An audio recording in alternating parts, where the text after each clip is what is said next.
It is the cleanest of clean finishes from the best on the planet. It's time for the biggest sports stories. Liverpool, the champions of Europe, are top of the world. The biggest interviews. That such a great spectacle is ruined by such thuggish behavior. And all the analysis right here. He's the one player that has the arrogance to think that he can play in any stadium in the world and any pitch in the world in front of any player in the world and take them on. Every weekday, it's my sport, it's your sport. It's ZiFM Sport. Let's join the team for the biggest show in the world of sport on ZiFM Stereo. My station, your station. If this was a cup final, the referee has just checked his watch, signaled to the fourth official, and he says that there are just 50 minutes left of season 2020 on ZiFM Sport. And the team that's searching for the goals, the team that's probing in attack is Alois Bunjira, Barry Menandia, our producer Sean Tafirinika. Simba Pupajena is here. He's leading the line, and I am Mike Madoda. It promises to be an absolutely fantastic show as we wrap up season 2020. It's a season, Alois, that hasn't had much to talk about for local football fans. Yeah, for local football fans, it has been sad because of the COVID situation. No football at all, we can say, but we're looking forward for 2021 so that we can actually get back to action. I'm hopeful that we can actually get back to action. And on the international scene, Barry, what we saw were records being broken, records being equaled. Rafael Nadal pulling level with Roger Federer in tennis, and Lewis Hamilton doing the same, pulling level with Michael Schumacher in Formula One. Yeah, and those two being notable records because those are records that we thought wouldn't be matched anytime certainly in our lifetimes. There's Michael Schumacher one in particular, but Lewis Hamilton has shown up in a major way. He's shown up in a major way. We hope to do exactly that over the course of the next 50 minutes right here on your favorite sports show, ZiFM Stereo, on your favorite station, ZiFM. And of course, my station, your station, Simba. There's the small matter of the Manchester derby, which we shall talk about in the second half of the show. And of course, you've got a keen interest in that match. Yes, only because I want to know what's going to happen with Paul Pogba. Everything else is secondary. Does he play? Is he on the squad list? Is he going to leave in January? Those are some of the stories that we'll be discussing regards Manchester. It's a city divided, blue and red. And of course, that all comes up in the second half of the show. And of course, we've got our staple, which is around the world in 60, and we take off in New Zealand, where Henry Nicholls scored his 6th Test century and led New Zealand's middle order fight back as the Black Caps reached 294 for 6 on day 1 of the second and final Test against West Indies in Wellington. In news from Abu Dhabi, Toto Wolff has ended any lingering uncertainty about his role in Formula One by confirming that he is staying put for 2021. And in South Africa, the Sharks face the Bulls in a decisive Currie Cup match at Kings Park tomorrow, and Sharks tight head Thomas du Toit is quite wary of the quick knockout threat the Bulls pose. So that is all around the world in 60, but there's so much more to look forward to. As Mike pointed out, that was just a snippet. So we'll start this show, the final one for 2020, with a track that probably, if you're asked what 2020 was about, you'll probably say COVID and Jerusalem. Okay, before we look at the year that was, let's give you a quick local sports news roundup, starting with athletics, where about 5,000 local and international runners are expected to take part in this year's Econet Victoria Falls virtual marathon on Sunday. The event is now one of Africa's largest marathons and is being held virtually on Sunday due to restrictions imposed by the COVID-19 pandemic. The marathon attracted around 3,500 participants from 60 countries around the world when it was held in Victoria Falls last year. On to motorsport news now. Star junior motocross rider Emmanuel Bako headlined the annual 3-day Zimbabwe Summer Series, which revved off at Donnybrook Raceway this afternoon. This year's competition has largely been turned into more of a local event, as foreign racers have failed to turn up due to travel restrictions owing to the COVID-19 pandemic. Although motorsport was one of the few sports to be green-lighted after a lengthy lockdown in all sporting activities, races in controlled environments have been few and far between. Let's wrap it up with some new football news, where former Simba FC player Simba Nivi has warned FC Platinum to bring their A game if they are to progress past the CAF Champions League group stage. The Norman Mapeza coached side easily advanced to the first round of the qualifiers following a 4-1 aggregate win over Costa do Sol of Mozambique. However, as expected, the competition is getting tougher with each stage reached, and they will have to navigate their way past the Tanzanian champions in a bid to make it to the competition's group stages. Nivi, who played for Simba FC in 2017, reckons that the Tanzanians are experienced in the CAF Champions League, having perennially participated in the competition. That one is one to watch. Hi, this is Alexandra Maseko, and I'm the national basketball team captain, and you're listening to ZiFM Sport. Z. Don't forget, we like to keep it interactive. Our WhatsApp number 0731-168-0545. Why did you get in touch with us? Send us your messages, your thoughts, your views. What were your most memorable sporting moments in 2020? There can't be many, so you mustn't struggle remembering them because there hasn't been a lot of action. I'll give you the number again, 0731-168-045. We're also on Twitter at ZiFM Sport, at Barry Manandi, at Gazaman14 for Alois Bunjil, at Sean Tafirinika, at Mike Madoda. Send us your thoughts and your views. Let's begin the year 2020 in review. And from a local perspective, I did ask Alois about the local football, Barry. There wasn't any local football. In fact, I can think of 3 official matches that took place in 2020. The first was the Castle Challenge Cup at Barberfields. That was FC Platinum thumping Highlanders. I know it ended 2-0, but it could have been worse. Yes. They put on a show that afternoon at Emma Gumeni FC Platinum under Peter de Jong, who's since left and been replaced by Norman Mapeza. And the other matches that we saw were the national team taking on Algeria at the National Sports Stadium, and FC Platinum taking on Costa do Sol again at the National Sports Stadium. So we've had 3 official matches in 2020. And in club football, the only team that is in competition is FC Platinum. It's the golden thread that joins it all. Yes, very sad that football hasn't been played in Zimbabwe. We can understand why. Health obviously trumps everything. However, the fact that local football was unable to take advantage of the lifting of restrictions, the lessening of the threat of the COVID-19 pandemic, realizing that there was mitigatory interventions that you could make and not then doing them is very sad. Alois, the reason why they failed to take advantage of the lifting of restrictions that were happening everywhere else in Zimbabwe and across the economy, churches are starting to meet again, school children returned to schools, we saw the supermarkets begin to get back to regular hours, etc. Football had no plan. And that's why they couldn't take advantage of the reopening of our nation. Yeah, that's the problem, Mike, because when we had COVID, we just went to sit and sleep and thought that as soon as COVID go away, we would just go back to play. I think there was just this belief that COVID was just going to go away. So there was no plan at all. Now the disappointment is when we realized that COVID was not going anywhere, when other nations started making moves to actually get back to action, we still kept sleeping. We didn't plan. And then when the restrictions were lifted in our own country, then we started having all these problems, SRC, ZIFA, the bubble, and starting to think about things that are astronomical, things that were not feasible at the time. And at the same time, ZIFA still didn't have a plan.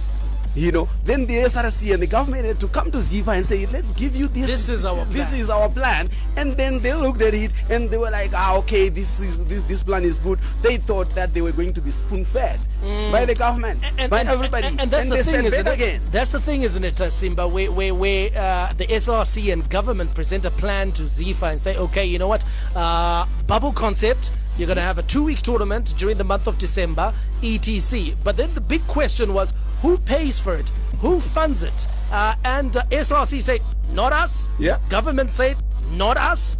And ZIFA said, well, if no one's paying for it, we're not doing it. Absolutely. And I think COVID, like in many other arenas, came to expose the frailties of lots of people. And fortunately, ZIFA, most of all. Because for a sporting code that's got easily the biggest following and should easily be able to attract partnerships across the board, it was found wanting in the worst possible way. So like the gentleman has said, as everything else started going back to normal, we reverted to the usual normal of the fact that there's no plan. The sad thing is that, and I want to jump onto what Simba just said, Mike, the sad thing is that we came to a realization in 2020, at least for me, that we don't have a professional game in Zimbabwe. Because if we it's had only professional on paper. It's professional on paper and professional in name alone. Because if it were professional and a professional game, then it's regarded as an industry that employs people. And those employees have needs and have requirements. And the Ministry of Industry, the Ministry of Sport would have at least done their best to ensure that football was returning, like we saw in England, because it contributes to the GDP. So we don't have a professional game yet in Zimbabwe. We might be tempted to talk only about football, but we've got to talk about the other sporting codes. And I think one of the highlights of season 2020, and certainly something on a more positive note, was Zimbabwe cricket. Zimbabwe cricket, I think we're beginning to descend to the levels of ZiFM. Their brand was tarnished. A lot of people were questioning whether they were competent enough to actually run the sport and whether Zimbabwe cricket could actually be revived. And this year we have seen that revival, Alois, because they seem to have got their act together. They're getting their structures in place. We have seen the revival of the club cricket system. We're beginning to see the franchises involved right now in the Logan Cup. So cricket has bounced back even in this COVID pandemic era. Exactly, Mike, because we started seeing exactly what you said. They had a plan. You see, that was the first step. They had a plan. When they saw that this was happening, probably from the mother body as well, the cricket union, the ICC, I mean, and they started putting things back together. And when there was that scare of them getting banned and all that, I thought also that was a wake-up call for them as well. Although it didn't materialize, they got back and they started working on it. You know what? They realized that. Do you know why it didn't materialize? They did what ZiFM and the SRC are failing to do. What they did is that they got in a room with the SRC. We're able to discuss and say, okay guys, these are our expectations of you as Zimbabwe cricket, and they were able to also say, you know what, and have a discussion as two grown up and have a conversation. Right now, ZiFM and SRC are failing to do exactly that, just to get in a room and say, guys, can we locate each other? Can we find each other? Can we find a common position where football doesn't lose out and the athlete doesn't miss out? That's exactly what is happening, Mike. You know, when two bulls are fighting each other, you know, it's the grass that suffer. And right now it's football that is suffering. But cricket and SRC, they found common ground and they started working on it. And cricket started getting back onto the field. We saw the cricket team started to tour. We saw over to Pakistan. Yes, we saw the local game as well. You know, the good thing about it, the local game is actually like is blossoming under these actually difficult situations. It's actually going up. And here's the thing, isn't it, it's not just the men. Zimbabwe cricket also made provisions for the women. Absolutely, and I think for the longest time that's what had been like the big bugbear, so to speak. As in, it seemed as though it was always favoring the one end. But if in the depths of what COVID-19 has brought to every fraternity, these guys are able to not only cover themselves in glory on the men's side of things, but to also look towards what is happening in the female side, and also then extend that even to the grassroots level. They're beginning to put together a model that will sustain them even when the glory days start to come, because these are the foundations that we had said should have been put in place 20 or so years ago. If you couldn't do it 20 years ago, the best time to do it again is right now. That's the best time to do it right now. A reminder of our WhatsApp number 0731168045. We're taking a look at perhaps the two biggest sporting codes on the home front. That is football and cricket. And it's interesting to see how different their approach has been in 2020, despite the fact that they were faced with exactly the same circumstances. Football still in limbo, whilst cricket is moving in a more positive direction. And we hope, of course, that the SRC will continue to hold their feet to the fire and keep them accountable. This is ZiFM Sport. Coming up next, we go international, where we pick apart the most significant happenings of season 2020.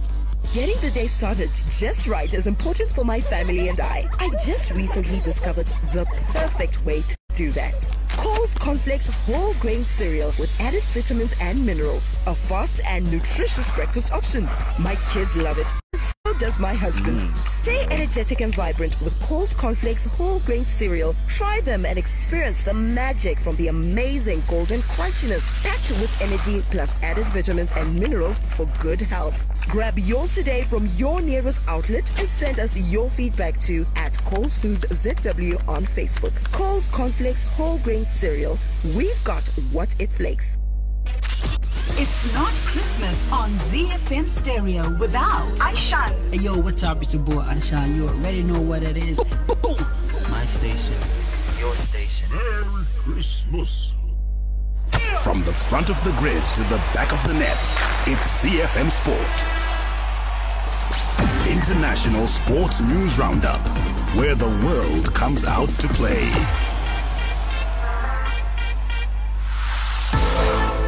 Internationally, there are three names that come to mind, and they have repute with 2020. They are LeBron James, Rafael Nadal, and Lewis Hamilton, record-breaking individuals, and we'll be talking about them in our international review of 2020. But first, let's go around the world in 60. Around the world in 60 seconds. International sports news. We take off in New Zealand, where Henry Nicholls scored his 6th Test century and led New Zealand's middle order fight back as the Black Caps reached 294 for 6 on day 1 of the second and final test against the West Indies in Wellington. The left-hander was unbeaten on 117 from 207 balls at stumps for New Zealand, who are without captain Kane Williamson due to the impending birth of his first child. In news from Abu Dhabi, Toto Wolff has ended any lingering uncertainty about his role in Formula One by confirming that he is staying put for 2021 with his existing contract with Mercedes parent Daimler expiring at the end of December. The 48-year-old had earlier hinted that he might take a different direction for 2021 and beyond. Wolff had said his deliberations were based on finding a better work-life balance. Amid the uncertainty about Wolff's future, it is conspicuous that Lewis Hamilton is also yet to sign a new contract for 2021. And we touch down in South Africa, Mzansi, where the Sharks face the Bulls in a decisive Currie Cup match at Kings Park tomorrow. And Sharks tight head Thomas du Toit is quite wary of the quick knockout threat the Bulls pose. The Springbok World Cup winners say the Sharks would have to put on their best performance of the season and maintain their cut and thrust for the whole 80 minutes to upset the Super Rugby unlocked champions. Hi, my name is Sean Williams, Zimbabwe cricket captain. You're listening to ZiFM Sport. Z. Alright, chaps, I mentioned three names. They're all men, unfortunately. They did something remarkable in their various fields of excellence, as it were. Take note, I didn't mention Paul Pogba. He just dominated the back pages. Let's start with Lewis Hamilton. And I got to start with you, Mike, because this is Michael Schumacher's record of 7 championships in Formula One was seen as possibly the watermark, as it were, right at the top, whereby it reached heady heights that we felt that nobody would ever reach. Lewis Hamilton this year has just done exactly that. It just shows you, Barry, that in the world of sport, as long as a record is there, it's there to be broken. Sure. Because we all thought the same about Fangio's record of 5 titles, isn't it? Right. When Michael Schumacher was still around, and we all thought that, you know what, Michael Schumacher would never hit 5. And when Michael Schumacher hit 5 and then went on to 7, we all felt that 7 is a bit too much. No one would get there. Yeah. But Lewis Hamilton is there, and with Lewis Hamilton having arguably maybe 3-4 more seasons of his career left, he is going to break that record. I have no doubt about it, that even as early as next year, because the rules and the conditions are going to be the same as this year. Right. And I think Lewis Hamilton is odds-on favourite to bag another title before the rule changes kick into effect at the end of 2021. So this is a remarkable achievement for Lewis Hamilton, Barry, with all the sort of like the pushback that he's had over the course of his career. First of all, trying to make it in the sport as a rookie, as a nipper, as a black guy in a white-dominated sport. And he wasn't even coming from a wealthy background. So his talent alone has carried him to the top of Formula One. Simba, Mike, confident that he's going to break that record of 7 and go to 8, possibly even 9. And perhaps that confidence, and for some who are anti-Mercedes, the concern is around the facile nature with which he sealed this championship. And if we look at the 7, possibly 3 of the 7 have been quite facile in nature. There hasn't been much of, to borrow Mike's term, pushback in terms of competition actually on the tarmac. And unfortunately, it hasn't even been like a single man sort of account, because they've also gone on to win even the Constructors' Championships in the same sort of fashion. Sure. With about 2-3 races to go, it's kind of sealed. So when you look at that and no rule changes coming up in the next season, there's absolutely no reason why anybody else can look at it and think that anything is going to change, which is why everybody's looking towards those rule changes to see what sort of effect it's going to have, maybe kind of tilt things back in balance. But for now, yeah, he's odds on favor to get to the grade 8. I mean, you also look at the fact that he broke the record and he now holds the record for most race wins in Formula One history. He's got 95 wins to date. And is that why, Alois, there is such a concern around Mercedes fans that Toto Wolff, the team principal, Lewis Hamilton haven't signed contracts, whereby you don't want to upset the team dynamic. You want to keep it as it is. I know sports people are superstitious by very nature, but in truth, if it ain't broke, don't fix it. Yeah, I think that's what needs to be done. You know, people are worried. They want to see it sorted out so that they can actually have that continuity. It doesn't matter whether you are beating a team 15-0, 20-0. You want to keep on winning. You know, so I think that's what is worrying the Mercedes fans. They have got no doubt that with this team they can maintain the dominance. So that's what they want. They want it sealed and done with, so that they can actually relax, knowing that getting into next season is all done and they can carry on dominating. And the one truism that Mike Madoda has told us today is that records are there to be broken. Yes. Rafael Nadal is the next one.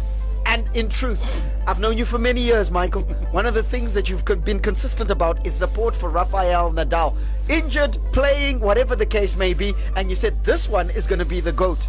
He's close to being that, because he's matched Rafael Nadal on 20 Grand Slams, and you can't look past him to beat that. You can't, and here's why. Because for him, the French Open is a banker, and that's why he's almost guaranteed, Barry, even in a poor season, he's guaranteed at least one Grand Slam. Now, the same can't be said for the other two. The other two have to play well to win any of their Grand Slams. But for Rafael Nadal, the French Open at Roland Garros guarantees him, Barry, even next season, that he's going to move on to 21. Right. And if Roger Federer doesn't win in Australia, if Roger Federer doesn't win at Wimbledon and doesn't win at Flushing Meadows, it means that Rafael Nadal may well sit on top of him by the end of season 2021. And as well, Rafael Nadal does well at Flushing Meadows in the United States of America. So he's got two surfaces where he is competitive.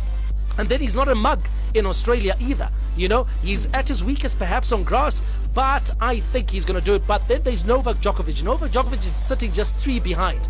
And for me, he's younger than the other two, and he's got a more all-round game, which means that he's going to be a threat even on clay. Although, of course, Rafael Nadal has got the edge on him. He's going to be a threat in Australia, where it's almost a banker for him. For Djokovic, always wins in Australia. And then it's going to be competitive at Wimbledon. But Roger Federer is not getting any younger. So it's going to be interesting at the end of their careers where they rank. But right now, I suspect and expect Rafael Nadal to overtake Roger Federer. Simba, one of the things that Alec Macheso, the great philosopher, Alec Macheso, the great tennis player, he said,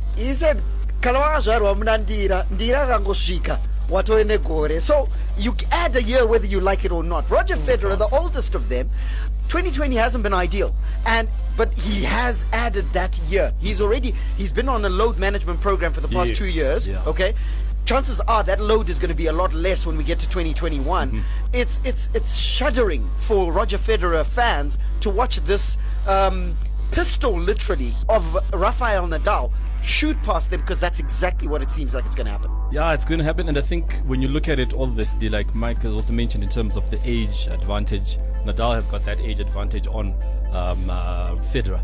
And Federer has done possibly the best he can do with the time that he had for his career.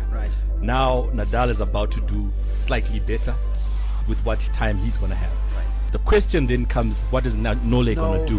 Will Nole's body be able to maintain? And in the meantime, are all these young upstarts going to also start to put together games that are able to also take it off him? Because if that dominance of the three of them always kind of making the final continues for another 5 years, then it doesn't matter what these nippers do. They're all waiting for them to retire. And you said something about pistoling past, and I just thought, Pistol Pete. And to think that Rafael Nadal has got 13 Grand Slams just at the French Open. Pistol Pete had a mark that we thought could also not be surpassed. That was 14. It's true, 14. Across. And now And now it's like this guy's got 13 and 1, ones. and he could get the 14th one next year. So when you look at that, I think it's a scary thing, but it's a brilliant time to also be there because we definitely got 3 Hall of Famers without a shadow of doubt. Now just tussling to see who ends up as the supreme. Guess what, Baz? The minute you mentioned Macheso, there's a message that came through on WhatsApp. And hi guys, what are the details needed when you want your music to be played on the stage? Okay, we're gonna have to ask the station manager for that one. A young Sungura artist, perhaps? Perhaps we hope so. Ah, brilliant. I love that, Alois. Okay, let's go to LA. A city of dreams, Michael. LeBron arrives at the LA Lakers, makes promises, keeps them. Yeah, absolutely. Leads the Lakers to their 17th NBA championship. And the only problem now, Barry, is that LeBron has only got 4 rings on his hand. That's the one thing that many detractors will always talk about. Are you a detractor? When I am one of the detractors, because, you know, I don't know where, because I used to believe that ability alone was all that one needed to judge whether this is the best player in any sport. Sure. Yeah. You know, and that's what it used to be. It didn't matter what you won. It didn't matter the titles that you had in your trophy cabinet. You know, I often use the football example of Zinedine Zidane, who is one of the greatest players ever. In this generation, Zinedine Zidane would not make it on the podium of the Ballon d'Or. No sense. Why? Because we use trophies, we use statistics to judge the ability of a player. And so, for example, you know, Zinedine Zidane never used to score anything more than 10 goals. He used to have maybe 8 assists across the season. That's not enough to even make you the top 10. But when you watched him play, you knew he was the best player. You knew that he had the most influence. You knew that he was the most decisive. We moved away from that measure of a player. So if we're using that in basketball, I think LeBron James, just on ability alone, is right up there with Michael Jordan. Right up there. And I think he has eclipsed Kobe Bryant. I used to say Kobe Bryant was the one who was closest to Jordan. But when you take a look at LeBron, the longevity, the consistency, the way that he's playing now at the age of 34, competing like he's a 24-year-old. For sure. You have to say that he's one of the greatest all time. But Michael Jordan will say, I got 6 rings. Kobe Bryant will say, I got 5 rings. And that's what LeBron knows. That's what he's going to have to fix in LA.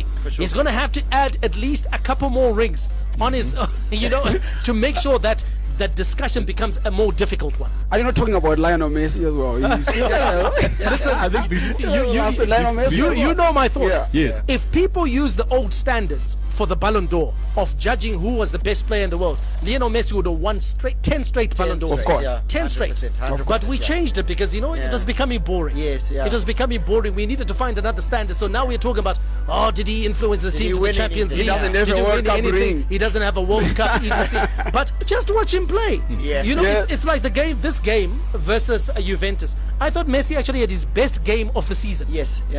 But because he didn't score, but because he didn't score and his team lost 3-0, people say, anga kacha.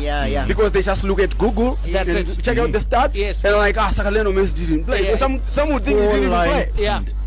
Well, thanks for completely distracting us. It's the beautiful game. Taking us to a beautiful game before we want to go there. But quickly, Sims, just looking at LeBron, one of the criticisms of LeBron was that in critical times, at critical moments, whether it was for the Heat or any of his other previous teams, LeBron wouldn't seize the day, seize the game, want the rock. Has he transformed himself into that player in LA? In your view? Not so much. I think what he has kind of been capable of doing is taking a team on his back, like he did with the Cavaliers, in terms of putting together like a burst. You can like score volume points and all of those sort of things. But what we are looking at is last shot of the game. The decisive game is on the line. Game on the line, exactly. A la Jordan, a la Kobe. A lot of even Ray Allen. You see, those sort of people. When you look at people like that, that's where I think it starts to become a bit grey for him. But in terms of other matrices that can be put in terms of the GOAT argument, I get the issue about the rings. The rings will always be there because I think for you to get into that argument, you need to at least be statistically within that ballpark for the rest of your dynamics to be considered. So right now, if it's 6, 5, and 4, what we've done for the athletic ability puts him way up there. But in terms of the output, What people are now quickly running to, obviously, is okay, those 10 finals appearances, which Michael Jordan could never have matched. And then people are always saying Jordan was 100%. What people then also don't want to admit is that Jordan's career went beyond the Bulls. No one talks about the time when he was at the Wizards. For whatever reason, and do anything. And then Mike has brought up the brilliant thing about longevity. Longevity, then you compare that with Kobe. Kobe, similar sort of years. But in those years, how many times was Kobe also going there? Then it's a matter of, it doesn't take one individual, it's a team. It's a team. How many times did Kobe have a team that could take it to the finals?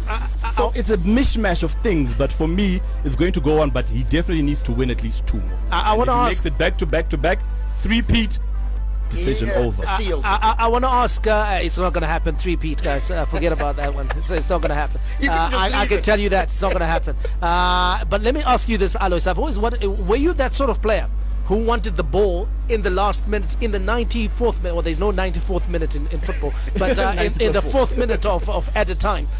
Were you that sort of player, if a penalty came up, you wanted to take it? Yeah, of course. You know, I wanted to be the winner. I wanted to score the winner. I wanted to score the best goal. I wanted to score. You had the kahunas. Come on. You know, like the 90th minute goal was always ecstatic. The penalty shootout, you always put your hand up. Yeah, penalty shootout. Would you go first or fifth? No, I always wanted the winner. The winning one. The winning penalty. You wanted to be on the back page. Yeah, then you take off your shirt. And celebrate. Throw away your shirt. There's the famous picture, I think you were at Bitfest, Vitz, where you are sort of like, you've spread your hands, you've taken off your jersey. Tell us about that picture. He just scored the winning goal. Yeah, that was the winning it must have been a last minute That was effort. the winning goal against Kaizer Chiefs. No, it wasn't the winning. It wasn't the last minute, but it was the winning goal all the same. You know, I always did that, especially on big games when there is a big crowd. Score, take off the shirt. You see, I liked the cameramen. The cameramen were very good with me. They're very good. You know what they used to do? When I throw the jersey up, when it's still flying away from me, then they capture that.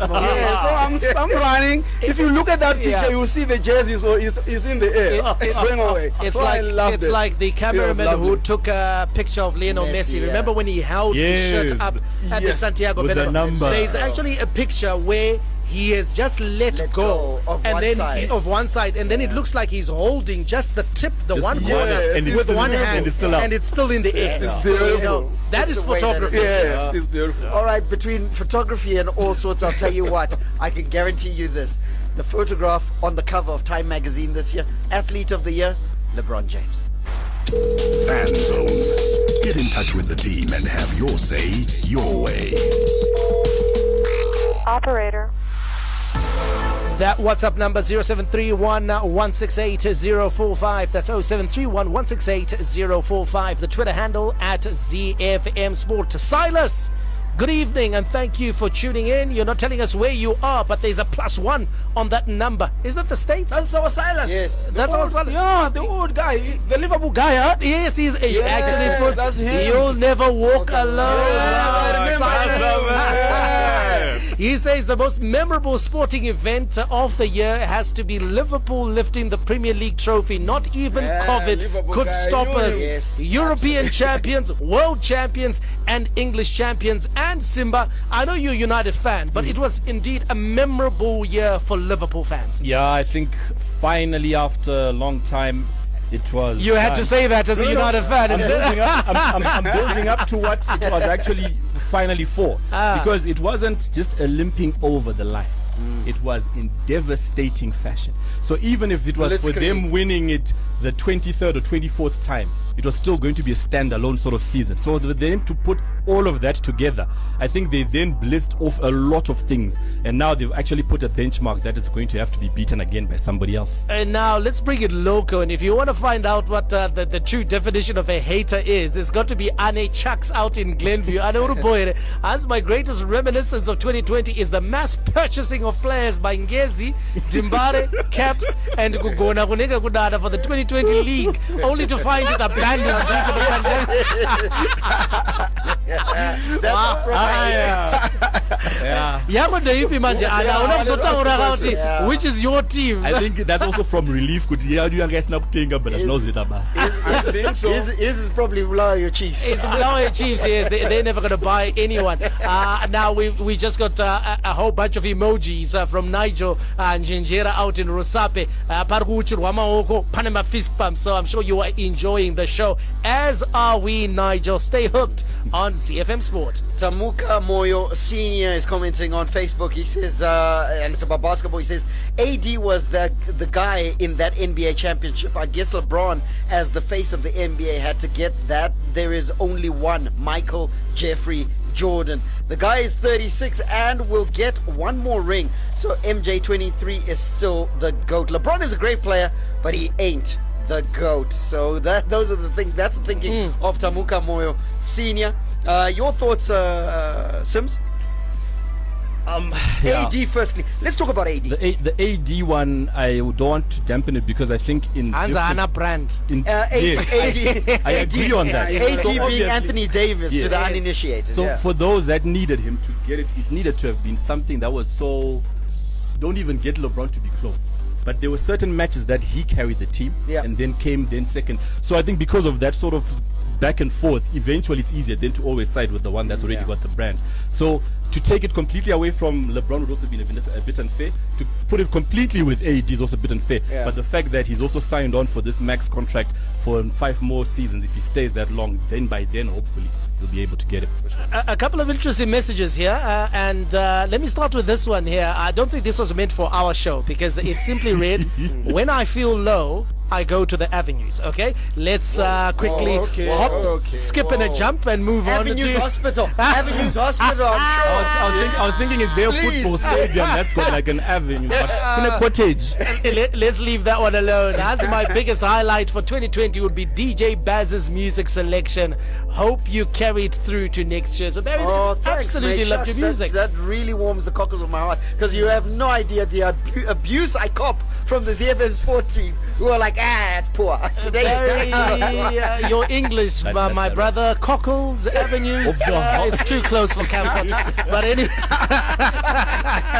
too close for comfort. But guys, I loved the Compella clip yesterday. That guy is on another level. This is Sebastian out in Belvedere. Obviously, caught at the Steve Compella interview that was carried on ZiFM Sport yesterday. Very keen insights from what is a keen sporting mind, football mind in South Africa. And just one more message from our WhatsApp platform before we move on, and this is from someone out in Durban. Wow, nice to know that you're hooked in Durban. Maria, actually, that's my most memorable moment of the year was Watford beating Liverpool. He doesn't like you, guys. Maria doesn't like you. Tune out. She doesn't like you.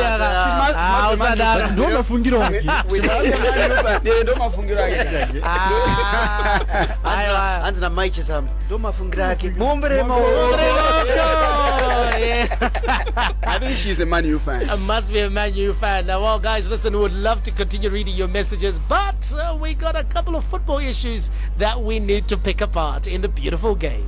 Zimbabwe's finest radio, ZiFM Stereo. The big leagues, the big teams, the big players. The beautiful game on ZiFM Sport. Well, we're not going to talk about Liverpool. We've already done enough talking about Liverpool. But guys, listen, this was a year that football was shaken up. And one of the things that did happen, though, Barry, was that we saw the meeting of politics with football. We saw the meeting of social activism with football in the Black Lives Matter movement, which is still ongoing to this day. For sure. Look, we saw the there's always been the Kick It Out campaign in the UK, which has been running for many years. Never been effective. It was just a day where players put on a t-shirt and that was about it. But now when the Black Lives Matter movement started in the United States and it became a thing in the United Kingdom and across Europe, I think football football had to respond, and I would like to compliment the Premier League and indeed, in fact, the English Football League, the EFL, right from the Premier League going down the pyramid, for their response to that, because they have been absolutely fantastic. They're taking a knee. People might think that it's a small thing, but it's huge because it brings a spotlight on racism. Now saying no room for racism, I think is the campaign now, is even better because it addresses it directly. Black Lives Matter sort of, it can be, you know, open to interpretation, but no room for racism is very clear. Yeah, it's very, very clear, and it's forcing UEFA, isn't it, Alois, to come up with tougher sanctions for racism, because one of the biggest criticism for UEFA and FIFA over the last 10 or so years is that it's almost been a slap on the wrist for any misdemeanor regards racism and things of that nature, and yet they've really gone hard on things like advertising and etc. I remember Bentner from Arsenal. He was charged tens of thousands of pounds for wearing his underpants, and the underpants were showing above his short, and he was advertising someone who was not in league with UEFA. They've gone in harder on that than racism. This time they have to catch up with the general mood of football. Yeah, exactly, Mike. You know, they were even harder when you about political slogans and all that. They were very, very strict about it. But now I am happy that now they've caught up with what is happening with the Black Lives Matter, with the fight against racism, and they are putting in stiff, tough sanctions so that you cannot do it again. Because sometimes, you know, when you know that if I do something wrong and the punishment is going to be a slap on the wrist, you don't really put your mind to it. You are very careless with your words. You just do it. But now when you know that there is tough sanctions, you think twice before you say something. You think twice before you even go on social media and tweet something or post something. So I think that is actually good, and we are seeing a positive movement towards the fight against racism. King K, thank you so much for tuning in. You're out in Bulawayo. Kontutu, you said the highlight of the year is to be Bayern Munich routing Barca and Pizzo Mosimane taking a clean sweep of trophies. And the joke of the year, Kaiser Chiefs losing the title on the last day. We're not going to talk about Pizzo. We're not going to talk about Kaiser Chiefs, Simba, but we're going to talk about Barcelona, because that rout by Bayern Munich is the one that really made Lionel Messi think twice. And the ongoing saga right now in Spanish football is around Lionel Messi and him being unhappy at Barcelona, and it's showing in the way that he's playing.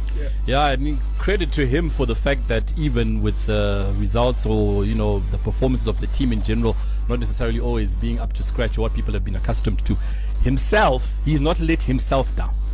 I think you see him every time, and to know the fact that the background to that is that he's not happy there. They're trying to their best to, you know, put pieces around him to kind of give him the reason to stay on longer, but to still get up every day and still say, before I talk about representing Barcelona or whatever, myself as Lionel Messi, I always bring my 100 in my A game. I think kudos to him for that, because that is what any other team will look at, and not necessarily look at the stats and say, but the team that you're leading is in whatever place. It's what are you still able to do if we are to bring you on board, and he's still got a lot of good qualities that he can bring. Different from Pogba. Neymar from Chimani Mani. Anzi ko Messi akamwisa here pa Juventus. Aiwa. Anakumwisa.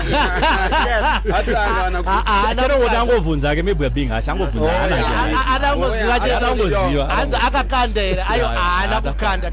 we just got a couple more minutes left. The ref is now looking at his watch. He's putting his whistle to his mouth, and we have just very briefly the Manchester derbies on this weekend. Is the 183rd derby, and I just want very quickly, Alois, your prediction. Who wins this one? I think Man City are going to win this one. Manchester United going into this match in very low spirits, and I don't see them beating Manchester City at this point. Give me a scoreline. I'm a Man United fan, but let me. He's shifting from the heart to the head. Now I wanna put a scoreline that I'm predicting, so that I can come out and say I predicted this one. 3-1 to Man City. 3-1 to Fupa Jenna? Exactly the same score. 3-1 to City. Exactly the same result, yeah. Bunch? Bunch can go again. We can retake it. I'll stick to that one. 3-1. I'm going for a 2-0 win for Manchester City. I think Manchester City is yes, good. They're going to deliver the result, but they've been struggling to get the big score line. So I think it'll follow the same order. It'll be 2-0 to Manchester City. All right, just 1.5 more minutes, 90 seconds, enough for me to squeeze in one message from Norton. This is Captain Pepe. You say thank you for a good show, guys. hanzi but Dimbara inopenga jezi hariite $30 rinoita $10 dombi vanopenga vanhu ava hanzi Liverpool will lift the league. Let me hear your thoughts on that one, Alois. He's criticizing Dynamos for a $30 replica jersey. I still think people we don't want to move. We don't want to move forward, and we want to keep staying. You are a Dynamos fan. Please support your team. Look for the money. That's what everybody else around the world do. They look for the money. The money supports your team.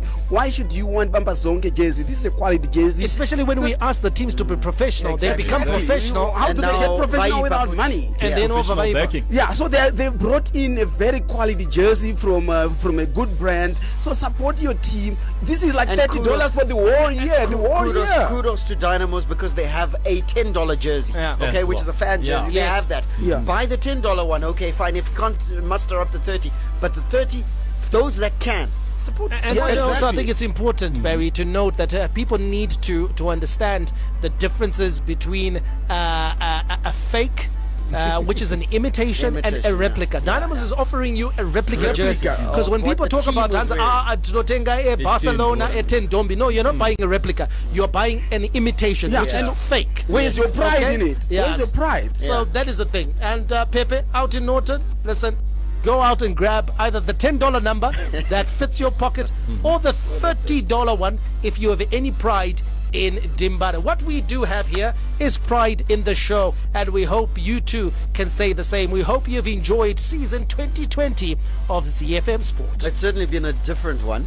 So, for the last time in 2020, Merry Christmas, everybody. May God richly bless you. That's my story, and I'm sticking to it. Manande. Out! Out! Out! And it's Messi! It is the cleanest of clean finishes.